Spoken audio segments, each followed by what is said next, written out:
எங்களை வாழ வைக்கும் தெய்வத்திற்கு எங்களின் அன்பு காணிக்கை.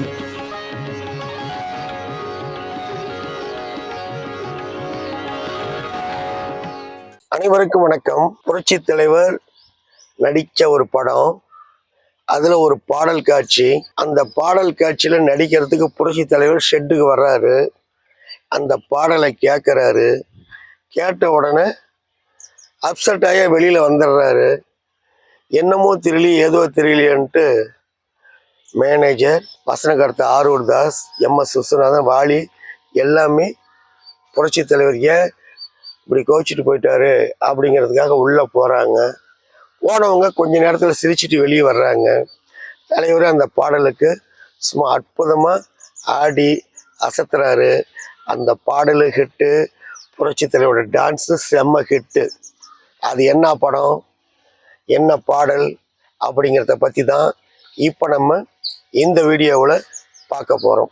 ஏவிஎம் அதிபர் ஏவிஎம் குமரன் அவர்கள் அன்பேவா படத்தை பற்றி சொல்கிறாரு, கேளுங்க. அதாவதுங்க, சினிமாவில் பல படங்களில் வில்லனை நடித்தவர் நடிகர் அசோகன். அவர் சினிமாவில் தான் வில்லனை ஒழிய பழகிறதுக்கு ரொம்ப இனிமையானவர், ரொம்ப நல்லவர், எங்களுக்கு ரொம்ப ஒரு டியரஸ்ட் ஃப்ரெண்டாக இருந்தவர். அவர் அடிக்கடி, அதாவது ஷூட்டிங் இல்லாத டைம்லாம் எங்கள் ஆஃபீஸ்க்கு வந்துடுவார். வந்து எங்ககிட்ட பல மணி நேரம் பேசுவார். நல்லா கலகலப்பாக பேசுவார். நாங்களே ஜாலியாக பேசுவோம். அவர் எங்களை விட வயசு அதிகம்தான். இருந்தாலும் என்னையும் சரி சரவணையும் சரி அண்ணான்னு தான் பேசுவார். வயசில் அவர் அதிகமாக இருந்தாலும் அண்ணன் தான் பேசுவார். அப்படி எங்கள் ஆஃபீஸில் நாங்கள் உட்காந்து எல்லாருமே இப்படி பேசிக்கிட்டு இருக்கிறோம். அப்படி பேசிக்கிட்டு இருக்கும்போது ஒரு டைம் நடிகர் அசோக் என்ன சொல்கிறாருன்னா, ஆனால் நீங்கள் நடிகர் திலகத்தை வச்சு படம் எடுத்திருக்கிறீங்க, ஜெமினி கணேசன் வச்சு படம் எடுத்திருக்கிறீங்க, பாலாஜி வச்சு படம் எடுத்திருக்கிறீங்க, பிரேம் நைசர் வச்சு படம் எடுத்திருக்கிறீங்க. ஆனால் ஏவிஎம் ப்ரொடக்ஷனில் அண்ணன் எம்ஜிஆர் வச்சு நீங்கள் ஒரு படம் கூட எடுக்கலை அப்படிங்கிற மாதிரி இவர் கேட்டிருக்கிறாரு. இவர் திடீர்னு கேட்ட உடனே அவர் கேட்டதுக்கு நாங்கள் என்ன சொன்னோன்னா, ஏங்க எங்களுக்கும் எம்ஜிஆரை வச்சு படம் எடுக்க ஆசை தான், இருந்தாலும் அவரை போய் எப்படி அப்ரோச் பண்ணுறதுங்கிறதுல ஒரு தயக்கம் இருந்துச்சு. அதனால தான் நாங்கள் போய் அவர்கிட்ட படம் பண்ண சொல்லி நாங்கள் இது வரைக்கும் கேட்கல. நீங்கள் நினைக்கிற மாதிரி புரட்சி தலைவர் இல்லை, அவர் ரொம்ப மென்மையானவர், நீங்கள் வாங்க நானே கூட்டிகிட்டு போகிறேன் அப்படின்னு ஏவிஎம் குமரன் வந்து கூட்டிக்கிட்டு நேராக வாகனி ஸ்டுடியோவில் புரட்சி தலைவர் தேவர் பிலிம்ஸோட நடிக்கக்கூடிய ஒரு படப்பிடிப்பில் இருக்கிறாரு. அங்கே இவர் கூட்டிகிட்டு போகிறாரு. அங்கே போனால் புரட்சி தலைவர் மேக்கப் ரூமில் மேக்கப் போட்டுக்கிட்டு இருக்கிறாரு. இவங்க உள்ளே வந்ததை பார்த்த உடனே, அதாவது தேவர் படம் தான் ஷூட்டு, தேவர் பிலிம்ஸ் அதிபர் தேவர் என்ன செஞ்சுருக்காரு, இவங்களை வாங்கின வரவேற்று விஷயத்தை சொன்ன உடனே, அதனால என்ன நானே எம்ஜிஆர் அறிமுகப்படுத்தி வைக்கிறேன் அப்படிங்கிற மாதிரி தேவர் சொல்கிறாரு. உடனே உட்காருங்க, வெயிட் பண்ணுங்க அப்படிங்கிறாரு. ஆனால் அசோகனத்தில் செய்கிறாரு, நீங்கள் வாங்க மேக்கப் ரூமுக்குள்ளே போகலாம் அப்படின்னு இவரை மேக்கப் ரூமுக்குள்ளே கூட்டிகிட்டு போகிறாரு. இவங்களுக்கா எப்பறம் மேக்கப் ரூமுக்குள்ளே கூட்டிகிட்டு போகிறாருன்ட்டு ஒரு விதமான ஒரு இது இருந்துச்சு. ஆனால் இவங்களை பார்த்த உடனே அசோகன் சொன்ன மாதிரி எம்ஜிஆர் அவர்கள் பழகிறதுக்கும் சரி, அதாவது அவருடைய குணமும் நல்ல ஒரு மென்மையாக நல்ல ஒரு சாஃப்டாக எங்களை ஹேண்டில் பண்ணார். வாங்க அப்படின்னு சிரிச்சுக்கிட்டு இன்முகத்தோடு வரவேற்றாரு. உட்கார வச்சு நல்லா ஒரு ட்ரீட் பண்ணிட்டு, ஆமாம் என்ன விஷயமா வந்திருக்கிறீங்கன்னு எங்களை கேட்டார். நாங்கள் என்ன செஞ்சோம், இந்த மாதிரி நாங்கள் உங்களை வச்சு உங்களை ஒரு படம் பண்ணலான்ட்டு இருந்தோம், எங்களோட எண்ணத்தை அசோகங்கிட்ட சொன்னோம். அவரு அதனால நானே நேரில் கூட்டி வரேன்ட்டு கூட்டி வந்துட்டாருங்க அப்படின்னு சொன்னோம் நாங்கள் அவர்கிட்ட. உடனே எம்ஜிஆர் உடனே சொன்னார், அதனால என்ன ஏவிஎம்மில் நான் கண்டிப்பாக படம் பண்ணி தரேன், எனக்குன்னு நீங்கள் ஒரு நல்ல கதையை உருவாக்குங்க அப்படிங்கிற மாதிரி தலைவர் ஏவிஎம் கொண்டு சொல்லியிருக்கிறாரு. புரட்சி தலைவர் ஏவிஎம் பேனரில் நடிக்கிறதுக்கு ஒப்புதல் கொடுத்துட்டாரு அப்படிங்கிற ஒரு விஷயத்த ஏவிஎம் குமரன் தன்னுடைய தந்தையார் ஏவிஎம் ஐயப்ப செட்டியார் சொல்கிறாரு. இதை கேட்ட உடனே அவர் சந்தோஷம் அடைஞ்சு, சரி படம் அருமையாக பண்ணணும், நல்லா கலர்ஃபுல்லாக பண்ணணும், என்டர்டெயின்மெண்ட்டாக பண்ணணும் அப்படின்னு சொல்லிட்டு, சரி இதை யாரை வச்சு பண்ணலாம் அப்படின்னு கேட்கும் பொழுது அவர் சொன்னார், இன்னைக்கு மாடர்னாக நல்ல ஒரு ட்ரெண்டிங்கில் இருக்கிறதுக்கு ஏசி திருலோகச்சந்திரன் வச்சு படம் பண்ணலாம் அப்படிங்கிற மாதிரி இவரு கருத்து சொல்லியிருக்காரு. சரி அவரை வரவழைச்சு பேசுங்க அப்படிங்கும் பொழுது ஏசி திருலோகச்சந்தர்கிட்ட இவர் சொல்றாரு, இப்படி புரட்சி தலைவரை வச்சு ஒரு நம்ம ஏவிஎம்ல ஒரு படம் பண்றோம், இதுக்கு நல்ல ஒரு ஸ்கிரிப்டை நீங்க தயார் பண்ணணும் அப்படிங்கிற மாதிரி சொல்றாரு. உடனே அதுக்கு ஏசி திருலோகச்சந்தர் என்ன சொல்றாருன்னா, இல்லை இப்போ நேற்று வந்து ஓடியன் தேட்டரில் கம் செப்டம்பர் அப்படின்னு ஒரு ஆங்கில படம் பார்த்தேன், படம் நல்ல ஒரு என்டர்டெயின்மெண்ட் படமாக இருந்துச்சு, நல்ல ஒரு அருமையாக இருக்குது, எனக்கு அது ரொம்ப பிடிச்சிருக்குது, வேணா நீங்களும் போய் அந்த படத்தை பாருங்க, உங்களுக்கும் அந்த படம் பிடிச்சிருந்துச்சுன்னா அதை தமிழுக்கு தகுந்த மாதிரி மாற்றி புரட்சி தலைவருக்கு தகுந்த மாதிரி நம்ம அதை கதை அம்சத்தை அவருக்கு தகுந்த மாதிரி நம்ம ஒரு மாற்றி படம் பண்ணலாம், ஸ்கிரிப்ட் தயார் பண்ணலாம் அப்படிங்கிற மாதிரி சொல்கிறாங்க. இவங்களும் போய் படம் பார்க்குறாங்க, படம் அருமையாக இருந்துச்சு. அதே மாதிரி சரி நீங்கள் இதுக்கு கதை பண்ணுங்க அப்படின்னு சொல்லிட்டு ஏசி திருலோகச்சந்திரன்ட்ட சொல்கிறாரு. இவரும் அந்த புரட்சி தலைவருக்கு தகுந்த மாதிரியும் தமிழுக்கு தகுந்த மாதிரியும் ஸ்கிரிப்டை தயார் பண்ணுறாரு. அதாவது ஸ்கிரிப்ட் தயார் பண்ணிட்டு இதை போய் தனது தந்தையார் ஏவி மேய்ப்பு சடையில கொடுக்குறாரு.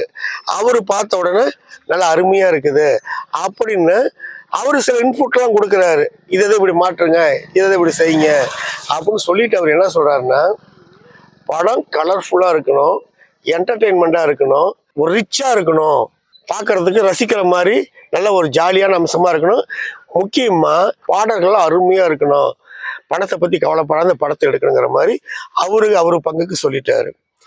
சொல்லிட்டு இப்போ என்ன பண்ணுறாங்க, அந்த படத்தினுடைய ஸ்கிரிப்ட் ஒன்று தயார் பண்ணுறாங்க, ஒரு புக்லெட் மாதிரி தயார் பண்ணிட்டாங்க. எந்தெந்த காட்சி எப்படி வரணும், எங்கே எடுக்கணும், எந்தெந்த இடத்துல பாடல் காட்சி வைக்கணும் அப்படிங்கிறது எல்லாமே ஒரு புக்லெட் மாதிரி தயார்படுத்தி இதை கொண்டு போய் புரட்சி தலைவர்கிட்ட போய் காமிக்கிறாங்க. அவரு பார்த்த உடனே என்னடா இது ஒரு புதுமையாக இருக்குதுன்ட்டு, பரவாயில்ல இந்த அளவுக்கு நீங்கள் பண்ணியிருக்கிறீங்க அப்படின்ட்டு அந்த புக்லெட் வாங்கி அதை பிரிண்ட் பண்ணி நீட்டாக டைப்பில் அடித்து கொண்டு கொடுத்ததை பார்த்துட்டு இவர் அசந்துட்டார். தலைவரே புரட்சியில் அசந்துட்டு சொல்கிறார், சரி நல்லா அருமையாக இதே பார்க்க அருமையாக பண்ணியிருக்கிறீங்க, நான் படித்து பார்க்குறேன்னு சொல்லிட்டு ஒரு வாரத்தை சொல்கிறாரு. ஆமாம் இதை செட்டியார்கிட்ட காமிச்சிங்களா அப்படின்னு தலைவர் புரட்சியோட கேட்குறாரு. காமிச்சிட்டுங்க, அவருடைய இன்புட் இதில் இருக்குதுங்க, அவரும் சில மாற்றங்கள் பண்ணி தான் கொடுத்துருக்கிறாரு அப்படின்னு இவங்க சொன்ன உடனே அதுக்கு புரட்சி தலைவர் என்ன சொல்கிறாருன்னா, அவரே பார்த்த பின்னாடி நான் பார்க்கறது தேவையில்லை, இருந்தாலும் நான் படித்து பார்க்குறேன் அப்படின்னு நான் 2 நாளில் தரேன்ட்டு அந்த புக்லெட்டை வாங்கிட்டாரு, ஸ்கிரிப்ட் நோட்டை வாங்கிட்டு இவங்களும் வந்துட்டாங்க. அதன் பிறகு பார்த்தீங்கன்னா தலைவர் படித்து பார்த்துட்டு ஓகே நல்லா இருக்குது, இதை படம் பண்ணலாங்கிற மாதிரி அவர் ஒப்புதல் கொடுத்துட்றாரு. ஒப்புதல் கொடுத்த பின்னாடி சரி அடுத்து என்ன, இதுக்கு ஆக்டர்ஸ் யார் யாரை போடணும் அப்படிங்கும்போது ஒரு முடிவு பண்ணும் பொழுது புரட்சி தலைவருக்கு ஜோடியா சரோஜா தேவியை ஃபிக்ஸ் பண்ணுறாங்க. அடுத்து அசோகன், நாகேஷுக்கு ஜோடியா மனோரமா, டிஆர் ராமச்சந்திரன் உள்பட பலர் நடிக்கிறாங்க. இந்த படத்துக்கு எம்எஸ் விஸ்வநாதன் இசை, ஏசி திருலோகச்சந்தர் படத்தை இயக்குறாரு. இப்படி எல்லாம் முடிஞ்ச பின்னாடி ஷூட்டு படம் முழுக்க முழுக்க சிம்லாவில் எடுக்கிற மாதிரி பிளான் பண்ணி ஷூட்டிங் போயிட்டு இருக்குது. இப்போ படத்துக்கான கதை, இந்த கதை என்ன தெரியுங்களா, படத்தோட ஹீரோ அதாவது புரட்சி தலைவர் எம்ஜிஆர் வந்து ஒரு பெரிய பிஸ்னஸ் மேக்னட், அதாவது பெரிய ஒரு தொழிலதிபர். இவருக்கு ஏகப்பட்ட தொழில்கள், ரொம்ப ஒரு டென்ஷனு ஒரீஸு, அதை பார்க்கறதா இதை பார்க்கறதா அப்படிங்கிற மாதிரி இவர் அப்படி ஒரு எந்திர மாதிரி அப்படி சுழண்டுக்கிட்டே இருக்கிறாரு. ஏகப்பட்ட ஃபோன் கால்ஸ் இவரே அட்டன் பண்ணணும், பேசணும், பிடிக்கணும், இப்படி ரொம்ப மென்டல் ஒரீஸில் எப்படியாவது ஒரு ஜாலியாக ரிலாக்ஸ்டாக இருக்கணும்னு நினச்சா கூட முடியல. இந்த சூழ்நிலையில தான் அவர் மேனேஜர் சரி நீங்கள் போய் நம்ம பங்களா சிம்லாவில் இருக்குது, அங்கே போய் நீங்கள் ரெஸ்ட் எடுங்கன்ற மாதிரி சொல்கிறாரு. இவர் அப்பா சாமின்ட்டு அதாவது தொழில் சம்பந்தமான அனைத்தையும் விட்டுட்டு ஒரு தனி மனிதனாக ஒரு ஜாலியாக சிம்லாவில் இருக்கக்கூடிய தன்னுடைய சொந்த பங்களாவுக்கு போகிறாரு. இது வரைக்கும் அந்த பங்களாவுக்கு தலைவர் போனதும் இல்லை, அப்படி ஒரு பங்களா இருக்கிறது இவருக்கும் தெரியாது.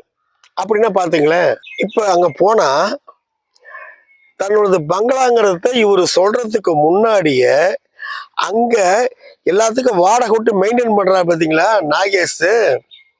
அவர் என்ன பண்றாரு, எடுத்த வார்த்தைக்கு இங்கெல்லாம் பங்களா வந்து வாடகைக்கு இல்லை, அப்படின்ற மாதிரி சொல்றாரு. ஆனா மனோரமாவுக்கு தெரியும் இவர் தான் ஜேபி நம்ம முதலாளின்ட்டு. தலைவர் தடுத்துருவாரு, நான் முதலாளிங்கிறது சொல்லக்கூடாதுன்ட்டு. நாகேஷ் கிட்ட என்ன சொல்றாரு, ஏன்னா என்கிட்டயே வாடகை அப்படிங்கும்போது நீ யாரா இருந்தா என்ன, இப்போதைக்கு வாடகை இல்லைங்கும் போதுதான் அப்ப நினைக்கிறாரு, ஓ நம்ம பங்களாவை இவங்க வாடகை கூட்டு சம்பாரிச்சு தின்னுட்டு இருக்கிறாங்க அப்படிங்கிற மாதிரி நினைச்சு.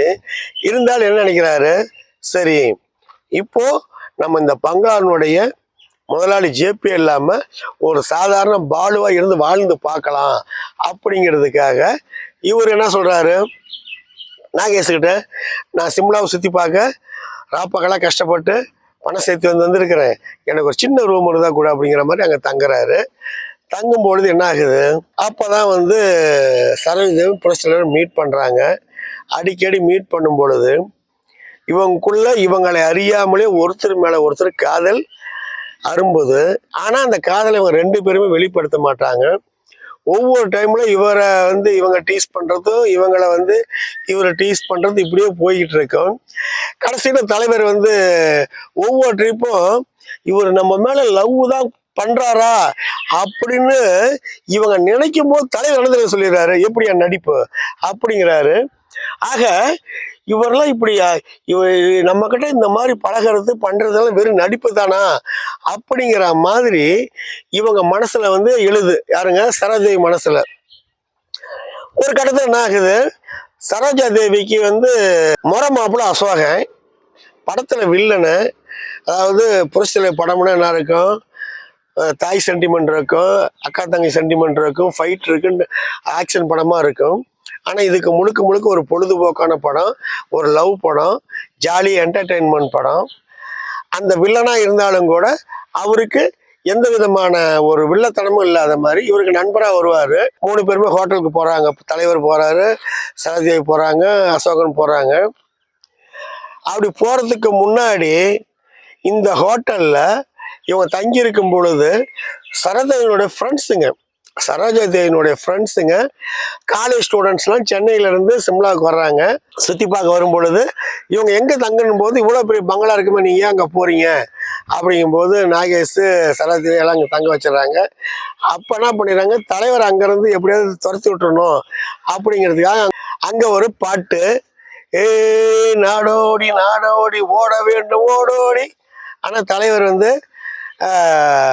அவங்கள டாமினேட் பண்ணி, புலியை பார் நடையிலே புயலை பார் செயலிலே புரியும் பார் முடிவிலே மிரட்டினால் படியுமா மிரட்டினால் முடியுமா அப்படி தலைவர் பாடி அந்த குரூப்பை தான் பக்கம் இது பண்ணி சரோஜாதேவிக்கு எதிராக இவர் திசை திருப்பி விட்டுருவாரு. இதெல்லாம் போயிட்டு இருக்கு. அப்படியே இப்படி போகும் பொழுது இந்த ஹோட்டலுக்கு போறாங்களா, சரோஜாதேவியும் அசோகனும் தான் போறாங்க. தலைவர் நான் வரல நீங்க போங்க பாரு, இருந்தாலும் வற்புறுத்தலாக போவாங்க. 3 பேர் டேபிள் உட்காந்து இருக்கும்போது அவருடைய ஃப்ரெண்ட்ஸை பார்க்க போயிடுவார். யார், அசோகன். அப்போ ஒரு இங்கிலீஷ் பாட்டு, செம்மையான ஒரு வெஸ்டர்ன் டைப்பு, அதை ஏசி திருவிழாச்சந்திரன் எழுதியிருப்பாரு. எழுதி பாம்பே பாடகியை பாட வச்சு அந்த இதில் ஆட வச்சு நல்லா இருக்கு அந்த இது. அப்போ 2 பேரும் அந்த சீன் பார்த்தோம்னு வச்சுங்க, காதலிக்கக்கூடிய ஒவ்வொருத்தருமே அந்த ஒரு பிரிவு தான். இவங்களும் ஐயோ இவர் நம்மளை காதலிக்கிறாரு அப்படின்னு நல்லா தெரிஞ்சுக்கிறாங்க. சரோஜாதேவியும் புரட்சி தலைவரும் சரோஜாதேவியும் காதலிக்கிறாரு. ஆனா இப்ப 2 பேரும் பிரிஞ்சிடுறாங்க, முறை மாப்பிள்ள வந்துடுறாரு. இப்ப ஆனா 3 பேருமே அந்த ஹோட்டலை சந்திக்கிறாங்க. சந்திக்கும் போது அதாவது என்னமோ சொல்லுவாங்க, புரட்சி தலைவர் சண்டை போடுவாரு, ஆக்ஷன் ஹீரோ தான்ட்டு. அந்த படத்துல அந்த காதல் காட்சியில தன்னுடைய காதலை எங்கடா தான் காதலி தன்னை விட்டு போயிடாளே அப்படின்னு இருந்தாலும் தன் நண்பனுக்காக அதை விட்டு கொடுத்துட்டு அப்படியே அந்த டேபிள்ல உட்காந்து தலைவருடைய அந்த முகத்தை பார்த்தா, அவருடைய அந்த டைலாக் டெலிவரி, அவருடைய அந்த ஃபேஸினுடைய அந்த ரியாக்ஷனு எல்லாம் பார்த்தா, டே அப்பா நீ என்னமோ பிறவி நடிகன் கூட தலைவரோட தோத்து போயிடுவாங்க. அந்த அளவுக்கு ஒரு பர்ஃபார்மன்ஸ் கொடுத்துருப்பாருங்க. அப்படியே அந்த இங்கிலீஷ் பாட்டு அப்படியே அவங்க பாடிக்கிட்டு இருக்காங்க. அப்படியே அது ஒரு மெலோடியா வரும். அசோகன் ஏஞ்சி போயிடுவாரு. தலைவர் ஒரு பக்கம் உட்காந்துருப்பாங்க, சரோஜி ஒரு பக்கம் உட்காந்துருப்பாங்க. அப்போ அந்த பாட்டு முடிவில் அதாவது இவங்க அந்த மனம் விட்டு பேசும் பொழுது கடைசீட்டில் இவங்களே அறியாமலே ஒருத்தருக்கு ஒருத்தர் இணைஞ்சிருவாங்க. இந்த படத்தில் புரட்சியில் பாடக்கூடிய புதிய வானம் புதிய பூமி எங்கும் பனிமழை பொழிகிறது, நான் வருகையிலே என்னை வரவேற்க இந்த பூமழை பொழிகிறது, லா லா லா லா லாம். இது இந்த பாடல்ல உதய சூரியனின் பார்வையிலே உலகம் விழித்து கொள்ளும் வேளையிலே, இந்த பாடல் வரிகளை சென்சார் என்ன பண்ணிட்டாங்க, உதயசூரியன் பார்வையிலே அப்படிங்கிறத நீக்க சொல்லிட்டாங்க. அதன் பிறகு உடனுக்குடனே டிஎம்எஸை வரவழைச்சி அதை வாலியை வரவழைச்சி அந்த உதயசூரியன்கிறத தூக்கிட்டு புதிய சூரியனின் பார்வையிலே அப்படிங்கிற மாதிரி அங்கே படமாக்கினது. இதை கொடுத்த முன்னாடி தான் சென்சார் அதிகாரிகள் இதுக்கு சர்டிஃபிகேட் கொடுத்தாங்க. அடுத்து பார்த்தீங்கன்னா இந்த பாடல் புரட்சி தலைவரும் சரோஜாதேவியும் பாட ஒரு கனவு பாட்டு வேணும்னு சொல்லிட்டு அவங்க சிம்லாவுக்கு போயிட்டாங்க. இப்போ ஏபிஎன் குமரன், எம்எஸ் விஸ்வநாதன் எல்லாமே உட்காந்து டிசைன் பண்ணுறாங்க. இவர் வந்து சொல்கிறாரு, அவர் பாட்டில் சொல்லிட்டு கனவு பாட்டு சொல்லிட்டு போயிட்டாரு, தாஜ்மஹாலில் உட்காந்து பாடுறதா இல்லை எப்படின்னு கேட்கும்போது ஒன்றும் இல்லை, இந்த பாடல் கனவு பாடல் வந்து இது எது மாதிரி வேணும்னு சொல்லும்போது அது மாதிரி வேணாம் இது மாதிரி வேணும், ஒரு புது மாதிரியாக இருக்கணும், நீங்கள் இந்த பாடல் தான் அந்த படத்துக்கு ஒரு ஹைலைட்டாக அமையணும்னு ஏபிஎன் குமரன் சொல்லிட்டாரு. இவரும் ஒரு நாள் 2 நாள் 7 நாள் உட்காந்து மெட்டு அமைச்சிட்டாரு. மெட்டு அமைச்சா சூப்பராக வந்திருக்குது. அதுக்கு பாடல் எழுத முடியல, வாலி கூப்பிட்டு அதுக்கு பாடல் எழுதுறாங்க. பாடல் செம்ம ஹிட்டான பாடல். என்ன பாட்டு தெரியுங்களா? ராஜாவின் பார்வை ராணியின் பக்கம், கண் தேடுதே சொர்க்கம், கை மூடுதே வெட்கம், பொன் மாலை மயக்கம். இந்த பாடல் ரெக்கார்ட் பண்ணி புருஷனோட காமிக்கிறாங்க. சூப்பராக வந்திருக்குது, இது தகுந்த மாதிரி நீ பிக்சரைஸ் பண்ணுங்க அப்படின்னு அவர் சொல்லிட்டாரு. படத்துல இந்த பாடல் இன்ட்ரோல அப்போ வருது, வந்த உடனே ரசிகர்கள் வந்து ஒன்ஸ் மோர் கேட்டு பயங்கரமான ஒரு கிளாப்ஸ் கைத்தட்டல. அப்படி பிரமாதமா இந்த பாட்டு. அடுத்து இன்னொரு பாட்டு பார்த்தீங்கன்னா, அதாவது அந்த காலேஜ் ஸ்டூடெண்ட்ஸ்லாம் அந்த பங்களாக்குள்ள வராங்கன்னு சொன்னாங்க பார்த்தீங்களா, அப்போ எம்ஜிஆரை டீஸ் பண்ணி பாடுற மாதிரி எம்ஜிஆரை அந்த பங்களாலேருந்து துரத்துற மாதிரி ஒரு பாடல் வேணும். அதுக்கு வந்து புரிச்ச அதுக்கு பிறகு அவங்கள தான் வசப்படுத்தி சரோஜா எதிராக அது இவங்களை திசை திருப்புற மாதிரி தான் பாடல். அப்ப தலைவர் செட்டுக்குள்ள வராரு. வரும்பொழுது அதுல ஒரு சீன் தலைவரை பார்த்து பாடுற மாதிரி ஒரு சீன்ல, நாடோடி நாடாடி ஓட வேண்டும் ஓடோடி வாயாடி வாயாடி போக இப்ப போராடி லலா லலா லலா லலா லலா அப்படின்ற மாதிரி. இதை கேட்ட உடனே அந்த செட்டில் வந்து உள்ள தலைவர் ரிட்டர்ன் வந்துட்டாரு.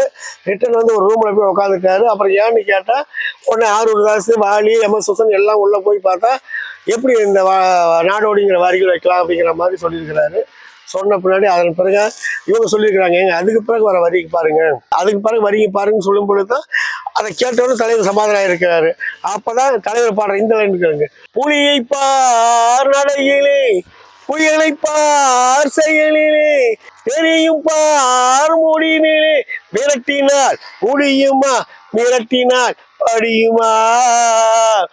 அப்படி இந்த இதுல வந்து தலைவர் நடிச்சு சும்மா பயங்கரமான கிளாப்ஸ் கைத்தட்டலோட இந்த பாடலுக்கு பாடி ஆடி அந்த மாணவர் கூட்டத்தை தான் பக்கம் எடுத்து சரோஜா எதிராக திருப்பிடுவாரு. ஆக இப்படி கலகலன்னு இந்த படம் போய்கிட்டே இருக்கும். ரசிகர்கள் படத்தினுடைய ரிலீஸு 14/1/1966 பொங்கலுக்கு முதல் நாள் ரிலீஸ் மேட்னிலாம் படம் பார்த்துக்கிட்டு இருக்கிறோம். தோட்டத்திலிருந்து புரட்சியில் ஃபோன் பண்ணுறாரு, படம் எப்படி வந்திருக்குன்னு கேட்குறாரு. அதுக்கு முன்னாடி படத்தினுடைய டிஸ்ட்ரிபியூட்டர் அத்தனை பேர் படம் தலைவருக்கு ஃபோன் பண்ணி புரட்சிக்கு ஃபோன் பண்ணி படம் ஃபேண்டாஸ்டிக்காக வந்திருக்குது, சூப்பராக வந்திருக்குது, எக்ஸலண்ட்டாக வந்திருக்குது, ரசிகர்கள்லாம் ரொம்ப ஜாலியாக இன்ட்ரெஸ்டிங்காக படம் பார்க்குறாங்கன்ற மாதிரி சொல்லியிருக்கிறாங்க. உடனே தலைவரை கேட்டிருக்கிறாரு, அன்பேவா படத்துக்கு முன்னாடி எங்கள் வீட்டு பிள்ளை படம் ரிலீஸ் ஆகிருக்குது, இந்த படம் எங்கள் வீட்டு பிள்ளை மாதிரி இருக்குமா அப்படின்னு கேட்டிருக்காரு. ஏங்க எங்க வீட்டு பிள்ளை படம்னு சொல்ல முடியாதுங்க, படத்தை ரசிகர்கள் அப்படி கொண்டாடுறாங்க, சும்மா அப்படி படம் முழுக்க ஜாலி கைத்தற சந்தோஷம் திளைக்கிறாங்க, படம் அட்டகாசமா இருக்குதுங்க, அம்சமா இருக்குதுங்க, சூப்பரா இருக்குதுங்கன்னு டிஸ்ட்ரிபியூட்டர் அத்தனை பேர் தலைவர் சொல்லியிருக்கிறாங்க. ஆக 14/1/1966 பொங்கல் தினத்தில் ரிலீஸ் ஆன புரட்சி தலைவரின் அன்பேவா படம் ரசிகர்களுக்கு அன்னைக்கு மட்டும் இல்லை, ஒவ்வொரு பொங்கலுக்குமே தித்திக்கும் சுவையாக சூப்பராக இருக்குது அப்படிங்கிறத நாம் இன்னைக்கு வரைக்கும் அனுபவிச்சுக்கிட்டு தான் இருக்கிறோம். அந்த வகையில் இந்த வீடியோ உங்களுக்கு பிடிச்சிருந்தா லைக் பண்ணுங்க, ஷேர் பண்ணுங்க, கமெண்ட் பண்ணுங்க. மறக்காமல் எம்ஜிஆரும் ஏஎஸ்ஆர்எம் டிவியை சப்ஸ்கிரைப் பண்ணுங்க. வணக்கத்துடன் உங்கள் ஏஎஸ் ரவிச்சந்திரன். பாய்.